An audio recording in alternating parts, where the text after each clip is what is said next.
Assalamualaikum warahmatullahi wabarakatuh. Perkenalkan, nama saya Fajri Gunawan dengan NPM 2478040 dari kelas manajemen informatika 4B. Nah, di sini saya akan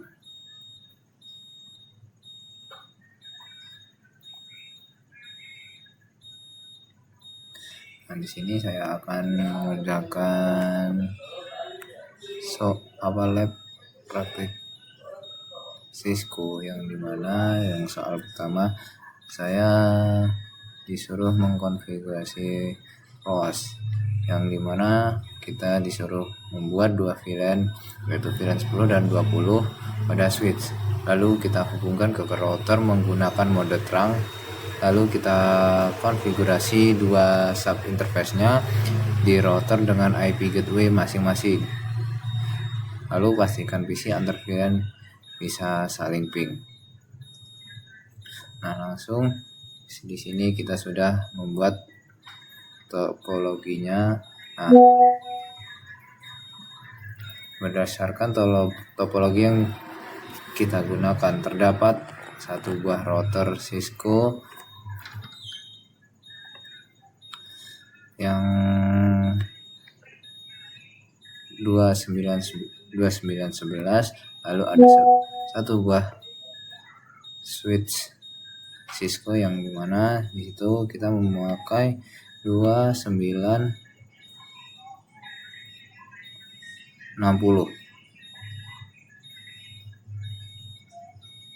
Lalu kita sudah ada 4 PC.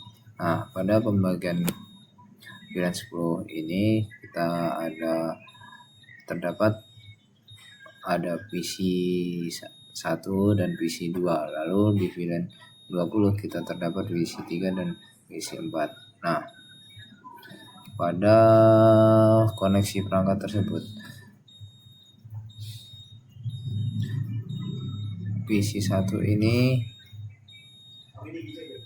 perangkat yaitu FA0/2, lalu PC 2 terdapat FA03, 0/3, lalu PC yang ketiga terdapat FA04, lalu PC keempat ada FA0/5, lalu ada router yang ke PC itu gig 0/0.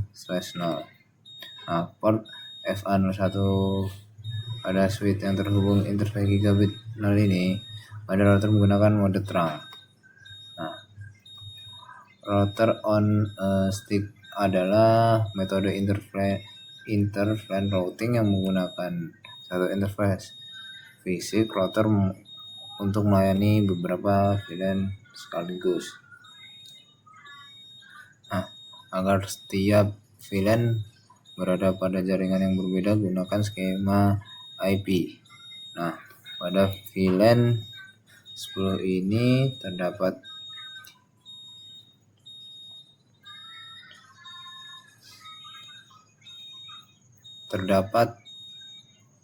IP address, yang dimana kita sudah masukkan IP addressnya 192.168.10.2. lalu gateway yang digunakan itu ada 192.168.10.1.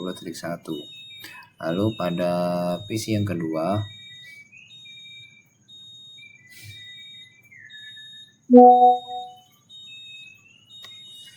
itu terdapat IP address 192.168.10.3.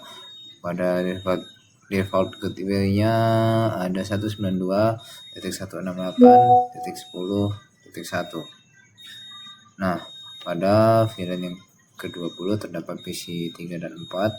Nah, PC ketiga ini terdapat IP address 192.168.20.2.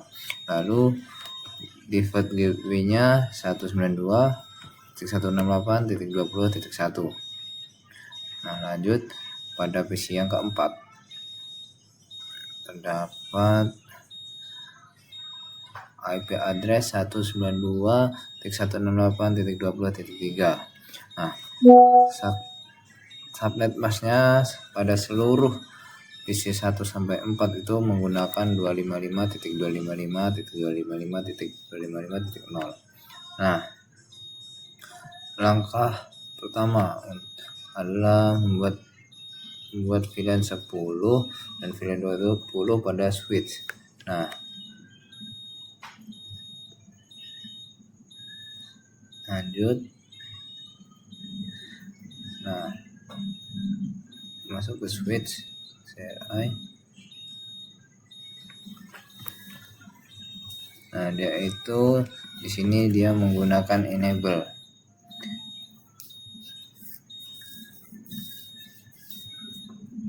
Lalu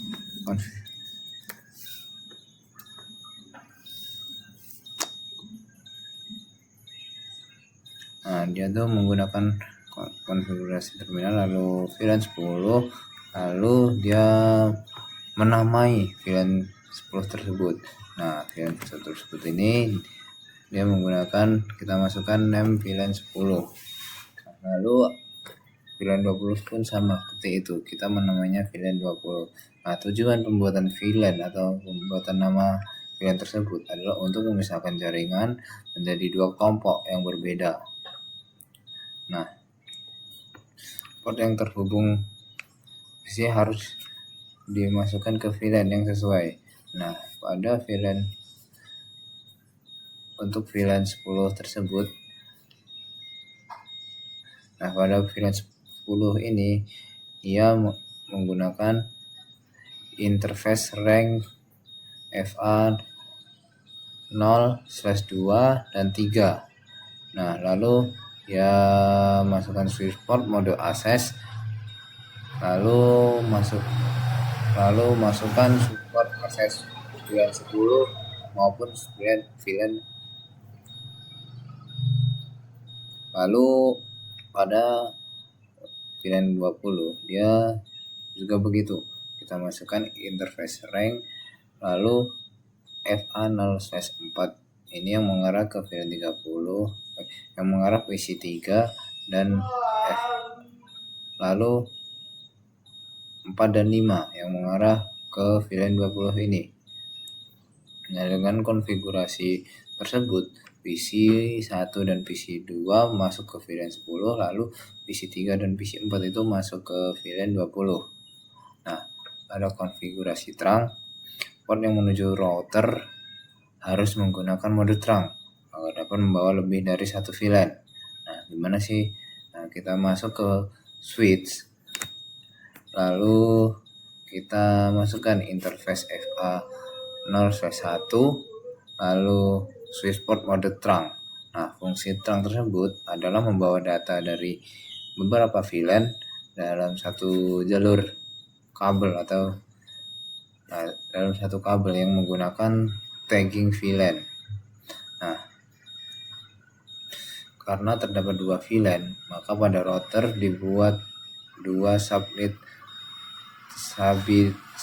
subinterface, yang dimana kita masuk ke router, lalu kita masukkan interface gate 0/0, lalu no shutdown.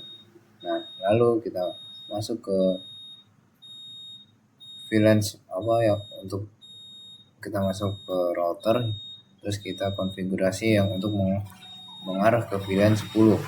Nah, caranya interface G0/0.10, lalu encapsulation.iq10, lalu IP addressnya kita masukkan tadi 192.168.10.1, lalu 255.255.255.0. Nah, pada penjelasan tersebut gig 0/0.10 itu adalah subinterface untuk VLAN yang mengarah ke VLAN 10. Lalu encapsulation.1iq10 itu digunakan untuk membaca tag VLAN 10. Lalu 192.168.10.1 itu menjadi gateway VLAN 10. Nah, cara membuat subinterface ke VLAN 20 pun sama seperti yang ke VLAN 10. Dia tinggal mengganti interface G10/10.20. Mengapa? Lalu encapsulation .1IQ 20. Mengapa dia 20? Karena dia mengarah ke VLAN 20.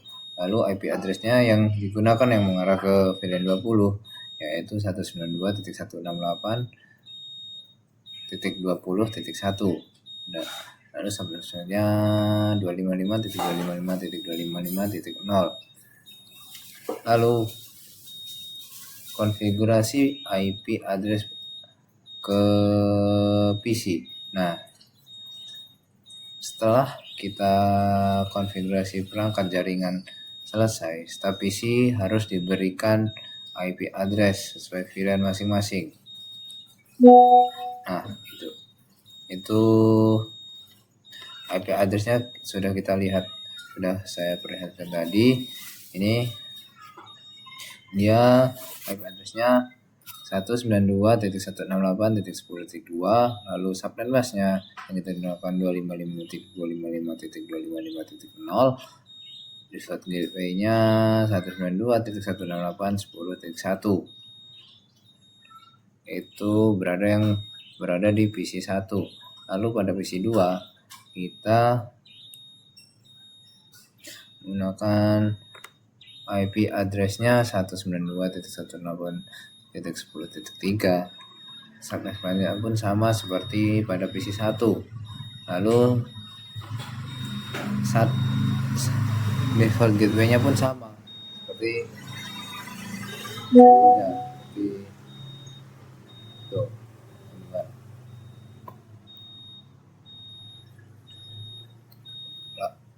begitupun sama pada PC 3 dan PC 4 pun seperti itu. Nah, lalu cara kerja topologinya itu, nah kita ambil contoh ketika PC 1 ingin mengirimkan data ke PC 3. Nah, PC 1 itu mengetahui bahwa tujuan berada pada jaringan yang berbeda. Mengapa berbeda? Karena PC 1 berada di VLAN 10, lalu PC 3 berada di VLAN 20.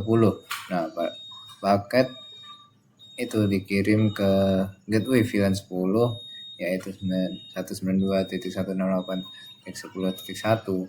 Nah, lalu router itu menerima paket melalui subinterface G0/0.10. Nah, lalu router itu akan melakukan routing menuju jaringan VLAN 20. Lalu paket keluar melalui subinterface G/0.20. Nah, cara kerja switch ini dia meneruskan paket ke PC 30. Nah, PC 3. Nah, PC 3 ini akan menerima paket dan mengirim balasan kembali ke PC 1. Nah, cara untuk kita mengoneksikan atau bisa berkomunikasi antara VLAN 10 dan VLAN 20, PC yang berada di VLAN 10 dan VLAN 20 itu kita melakukan ping. Nah, kita masukkan ping.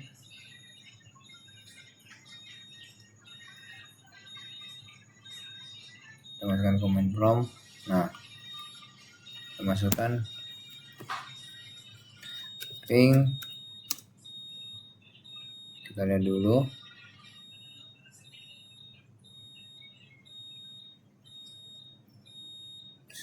Jadinya ping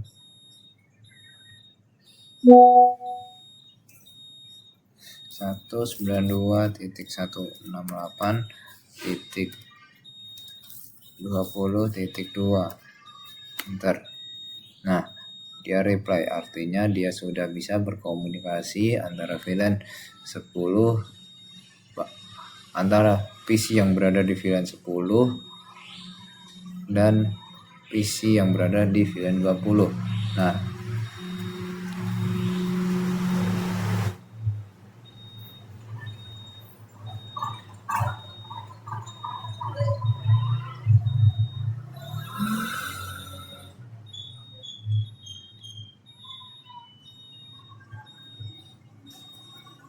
itu teman-teman. Nah, mungkin itu saja penjelasan saya pada soal nomor 1. Lanjut pada penjelasan nomor 2 akan kita lanjut di video selanjutnya. Terima kasih.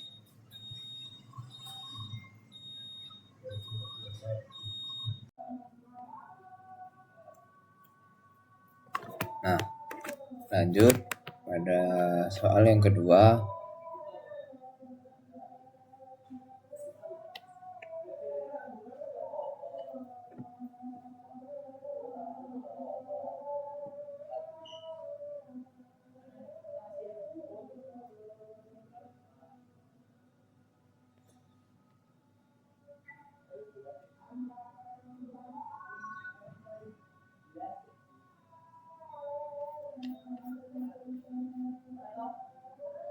Yaitu kita disuruh mengkonfigurasi OSPF single area, yang dimana kita disuruh menghubungkan dua router lalu mengaktifkan OSPF dengan proses ID 1, lalu daftarkan network yang terhubung langsung menggunakan wildcard mask yang tepat ke dalam area 0. Langsung saja, di sini saya sudah membuat topologinya. Nah, berdasarkan topologi yang saya buat, terdapat dua router Cisco yang menggunakan kode 2911, yaitu router 1 dan router 2. Ini router 1 dan ini router 2. Lalu kita kasih dua PC, ini PC 1 dan PC 2, dan koneksi satu antar router. Nah, jadi keterangan yang sudah saya buat pada topologi ini, PC 1 ini terhubung ke router 1. Nah, router 1 ini terhubung ke router 2. Lalu PC 2 terhubung ke router 2. Nah, OSPF ini dijalankan pada kedua router. Semua jaringan dimasukkan ke area 0. Nah, konsep dasar OSPF itu. Nah, konsep OSPF ini adalah protokol routing dinamis yang dimana digunakan untuk menemukan jalur terbaik menuju satu jaringan. Nah, cara kerja OSPF itu, router mengirim hello paket, router tetangga membalas hello paket. Nah, terbentuk hubungan network. Router saling bertukar informasi routing. Nah, routing table diperbarui secara otomatis. Nah, paket data dikirim melalui jalur terbaik.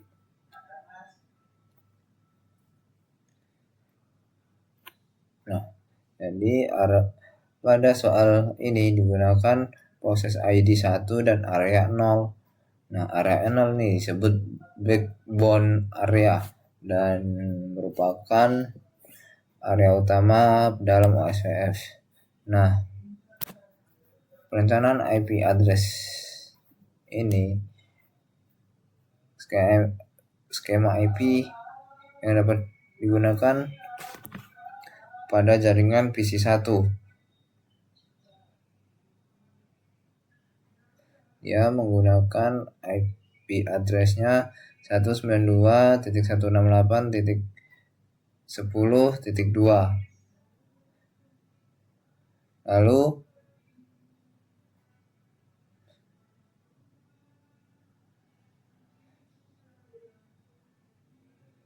default gateway-nya 192.168.1.1 seperti itu. Nah, jaringan antar router yaitu router 1 yaitu gig 0/1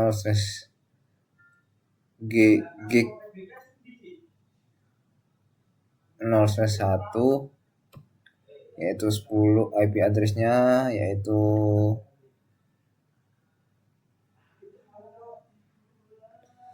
10.10.10.10.1. lalu router 2 yaitu 10.10.10.2. Nah, jaringan PC yang kedua yang menggunakan IP address, kita lihat terlebih dahulu 192.168.2.2. default gateway-nya 192.168.2.1. Nah, subnet mask pada PC1 dan PC2 ini dia yaitu menggunakan 255.255.255.0 seperti itu. Lalu untuk mengkonfigurasi pada router 1 ini dia mengkonfigurasi interface-nya terlebih dahulu, yaitu kita masukkan interface G0/0, lalu kita masukkan IP address yang berada di PC1, lalu kita shutdown, lalu kita masukkan interface G0/1 nya, lalu kita masukkan lagi IP address yang berada di PC1, lalu kita shutdown.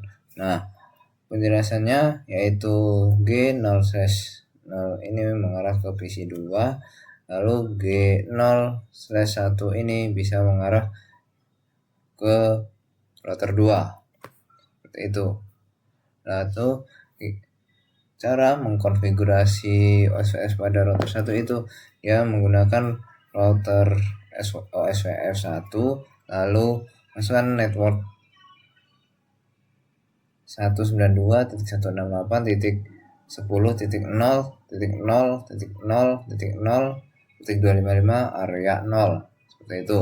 Lalu networknya itu ada 10.10.10.0.0.0.0.255 area 0 seperti itu. Nah, kenapa gitu? Karena router OSPF itu membuat proses OSPF dengan proses ID 1. Nah, jaringan 192.168.10.0 ini didaftarkan ke OSPF. Lalu jaringan 10.10.10.10.0 ini didaftarkan ke OSPF juga. Nah, jadi seluruh jaringan dimasukkan ke area 0. Itu. Nah, cara konfigurasi router 2 pun sama seperti router 1 tersebut. Nah, pada konfigurasi PC ini dia seperti biasa, seperti tadi berada di soal 1, dia menggunakan IP address-nya 192.168.1.2 ini, lalu subnet mask-nya 255.255.255.0, lalu default gateway-nya 1.1.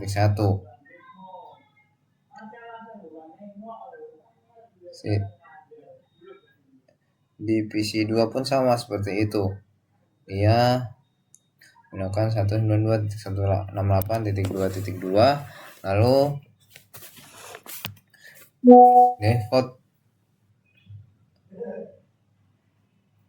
subnet mask-nya sama seperti PC1, dia menggunakan 255.255, lalu default gateway-nya 2.1. Nah, wildcard mask yang digunakan pada OSPF ini dia menggunakan rumus 255.255.255.255 strip 255.255.255.0, lalu dia akan muncul 0.0.0.0.255 itu, sehingga seluruh network menggunakan 0.0.0.255. Nah, record mask yang digunakan itu untuk menentukan jaringan mana yang akan diiklankan ke OSPF tersebut. Nah, cara memverifikasi OSPF untuk melihat neckbore OSPF itu kita menggunakan show IP neckbore. Nah, jika berhasil akan muncul informasi router tetangga itu. Lalu kalau dia status full menunjukkan bahwa hubungan OSPF telah dibentuk dengan baik.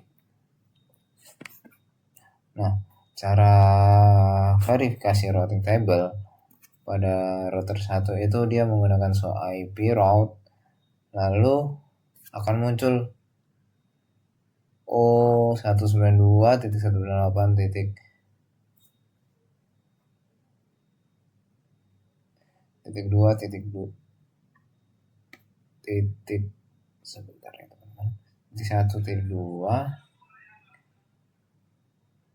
lalu dia menggunakan 0/24. Nah, huruf EU itu menunjukkan bahwa jaringan tersebut diperoleh melalui OSPF itu. Nah, lalu pada router 2 pun sama, dia menggunakan O. Nah, jadinya artinya kedua router itu telah bertukar informasi routing. Nah, lalu pengujian konektivitasnya melakukan ping melakukan ping pada PC 1 ke PC 2. Nah, kita coba ping.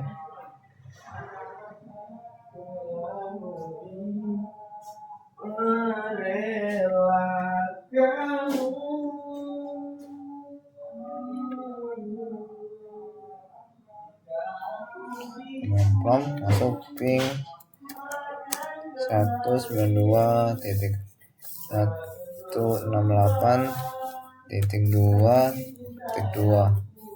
Bentar. Kita tunggu terminal request timeout. Nah, awalnya request timeout dulu seperti ini, lalu reply from. Nah, kalau sudah reply from itu berarti PC 1 dan PC 2 sudah bisa saling terhubung. Nah, jadi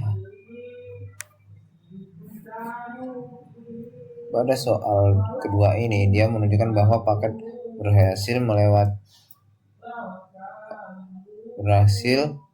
dia harus PC 1 harus, kalau PC 1 ingin berkomunikasi dengan PC 2 dia harus melewati router 1 dulu, lalu ke OSPF route, lalu ke router 2, baru ke PC 2, seperti itu teman-teman. Nah, mungkin itu saja penjelasan singkat pada soal yang kedua. Oke. Kita lanjut pada soal yang ketiga.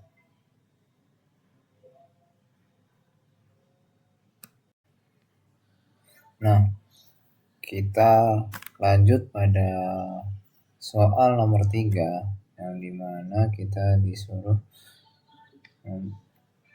mengimplementasikan DHCP relay, lalu letakkan DHCP server di belakang router A, letakkan PC client di belakang router B, gunakan IP helper address pada interface router B yang mengarah ke PC agar PC mendapatkan IP secara otomatis dari server pusat.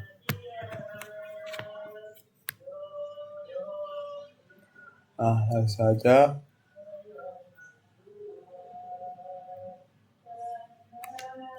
di sini saya sudah membuat topologinya.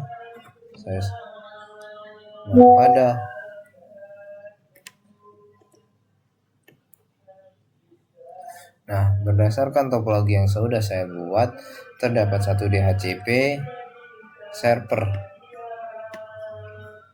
Nih, satu DHCP server. Lalu ada router A, ada dua router yaitu router A dan router B yang menggunakan kode 2911. Lalu ada satu PC yaitu dia client.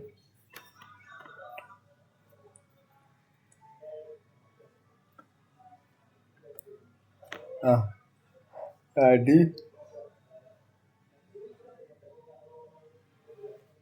penjelasan terhadap DHCP server itu akan terhubung ke langsung dengan router A. Lalu router A akan terhubung dengan router B. Nah, PC client ini akan terhubung langsung dengan router B. DHCP server dan PC client berada pada jaringan yang berbeda. Nah, router B akan berfungsi sebagai DHCP relay agentnya. Nah, jaringan DHCP server tersebut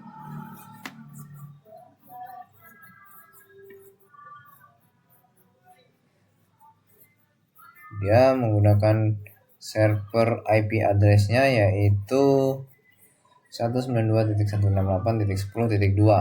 Lalu router default gateway-nya 192.168.10.1.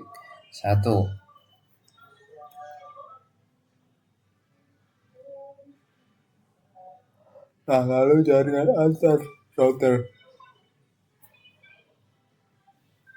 routernya yaitu router A,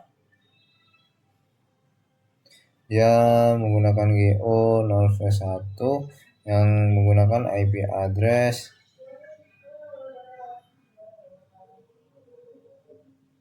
10.10.10.1. Lalu router B dia menggunakan GO 0/1 juga, tetapi dia IP address-nya menggunakan 2.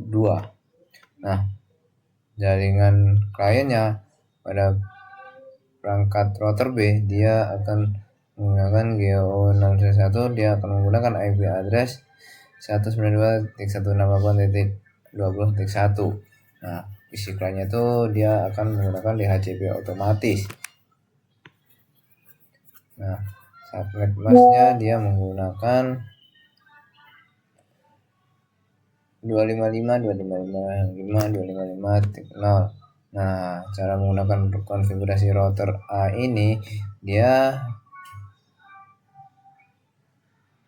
menggunakan interface GO 0/1, lalu IP address-nya, lalu kita masukkan IP address pada yang berada di server ini. Lalu dia akan menuju ke router B. Dia akan menggunakan interface G0/1, IP address 10.10.10.10.1 itu. Nah, lalu kita akan mengkonfigurasi router B. Nah, router B ini dia konfigurasinya interface G0/0, lalu IP address 192.168.20.1, lalu masukkan 255.255.255.255. Nah, caranya untuk biar dia interface-nya menuju ke router A, dia tambahkan interface G0/1 ini ya, G. Lalu IP address-nya kita masukkan IP address-nya 10.10.10, IP address 10.10.10.10.2, subnet hash-nya seperti biasa 255.255. Lalu shadow. Nah, konfigurasi inti dari protokol ini adalah dia menambahkan perangkat perintah IP helper address pada interface router B yang mengarah ke klien, yaitu PC1 tersebut ini. Nah, caranya dia menggunakan interface G0/0, lalu IP helper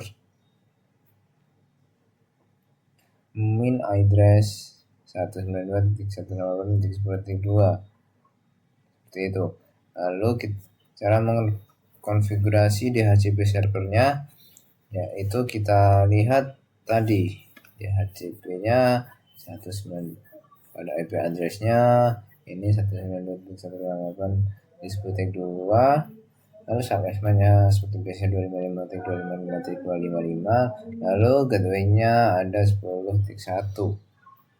Nah, cara mengaktifkan DHCP service. Nah, service lalu ke DHCP, kemudian aktifkan DHCP service, tekankan. Nah, buat DHCP poolnya, parameternya dia full name-nya LAN 20, lalu default gateway-nya 192.168.20.1,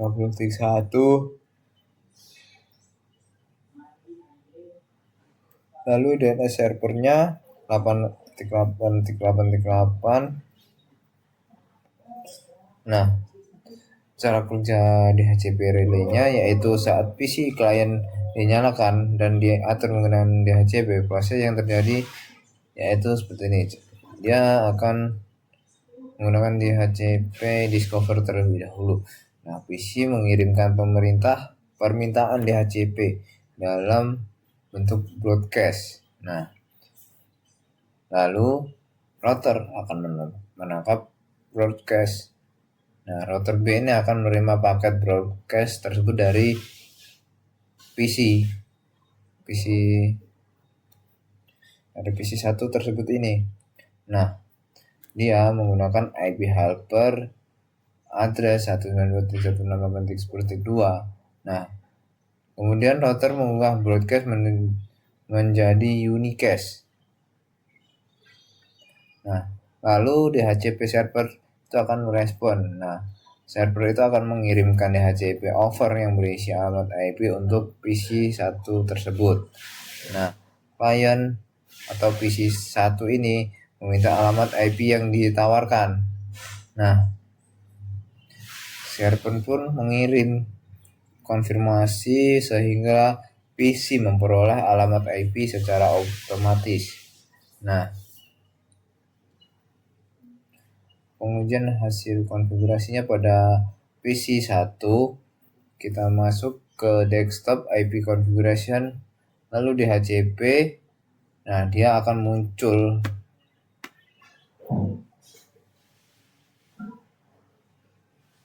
Nah, nih, dia kan menggunakan DHCP. Nah, dia ini kenapa DHCP dia akan muncul secara otomatis. Seperti itu. Nah, cara pengujiannya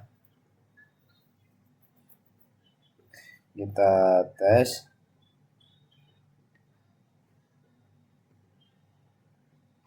Command prompt ping 192.168.10.2. Enter. Nah, reply artinya berhasil. Nah, maka konfigurasi DHCP relay tersebut berhasil. Seperti itu, teman-teman. Mungkin itu saja penjelasan saya pada soal ketiga. Kita lanjut. Nah, pada soal keempat kita akan lanjut ke video selanjutnya. Terima kasih.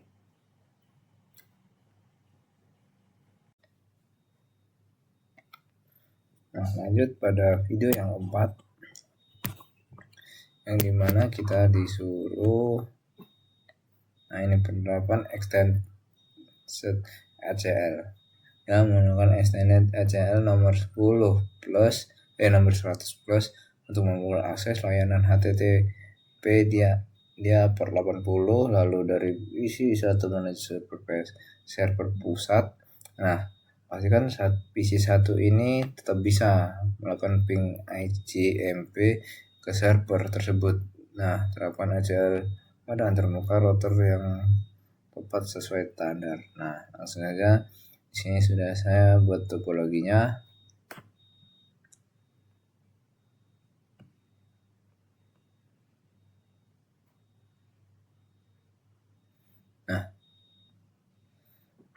Di sini seperti biasa kita sudah ada satu PC, dua router dan satu server pusat.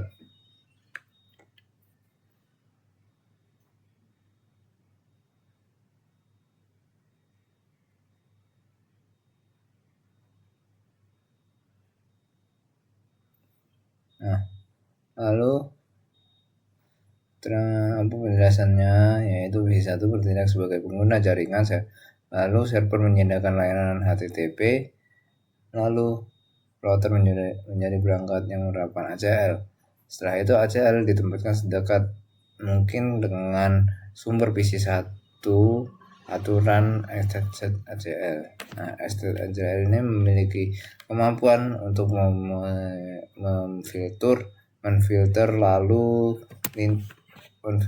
lintas berdasarkan shortcut IP address, lalu destination IP address, lalu protokol yaitu TCP, UDP dan ICMP, lalu port number. Nah, rentang nomor ACL itu ada 100 sampai 199, yaitu 199. Nah, pada praktik ini yang kita gunakan ACL-nya yaitu nomor 100. Nah, contoh alimat IP yang kita gunakan itu ada di jaringan, teman-teman. Nah, kita lihat di PC1. Dia menggunakan configuration IP desktop 192.168.20.2, lalu gateway-nya 20.1. Nah, pada jaringan server dia itu menggunakan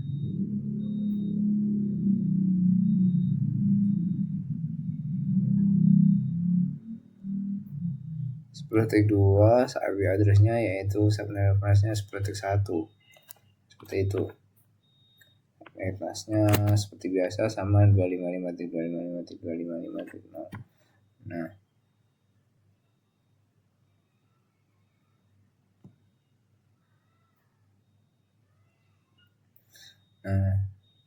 cara aturan yang diinginkan yaitu diizinkannya ping dari PC ke server.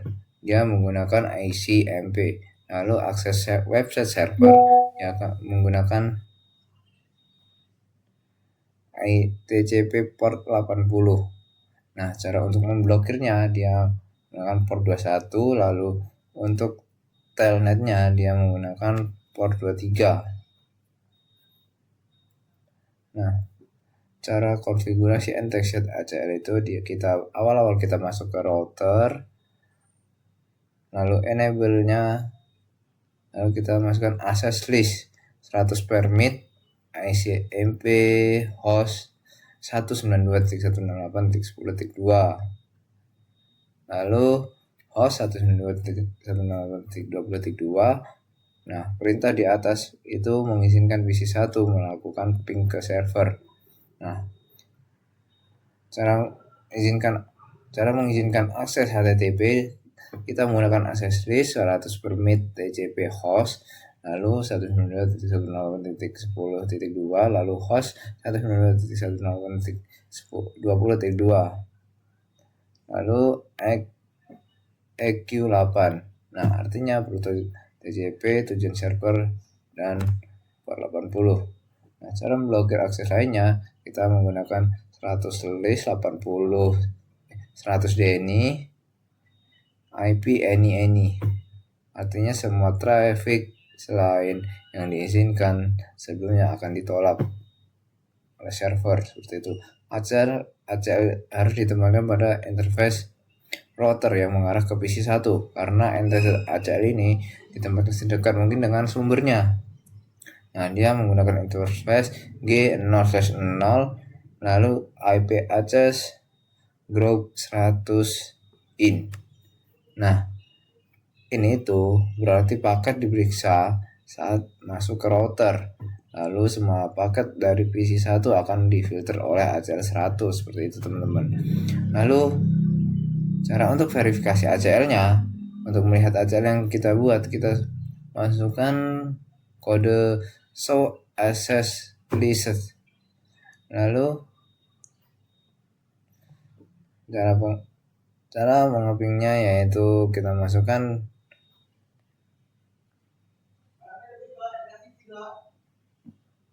masuk ke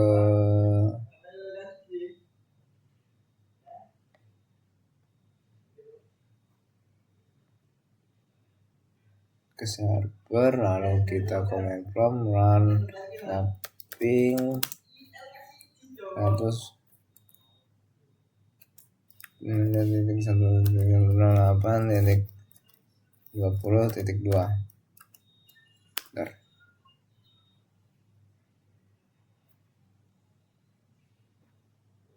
Step out.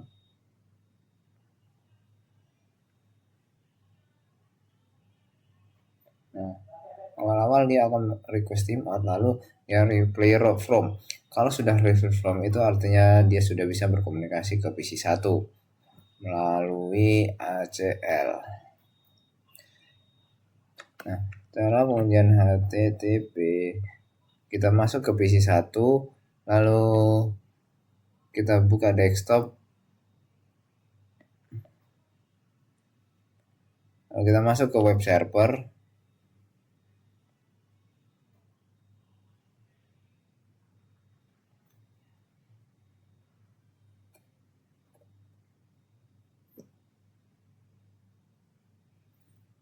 Nah, lalu kita masukkan alamat plain text-nya, yaitu kita masukkan https://2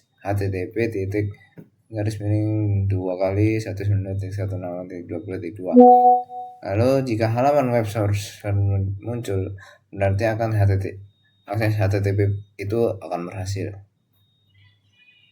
Nah, cara pengujian FTP, dia menggunakan telnet 192.168.20.2 lalu atau FTP 192.168.20.2. Nah, dia akan nanti kalau muncul connection failed, artinya HCL berhasil memblokir layanan selain HTTP, seperti itu teman-teman. Mungkin itu saja penjelasan singkat saya pada kali ini. Sekiranya ada kesalahan pada penjelasan atau kesalahan pada kata-kata saya mohon maaf. Saya akhiri, wabillahi taufiq wal hidayah. Wassalamualaikum warahmatullahi wabarakatuh.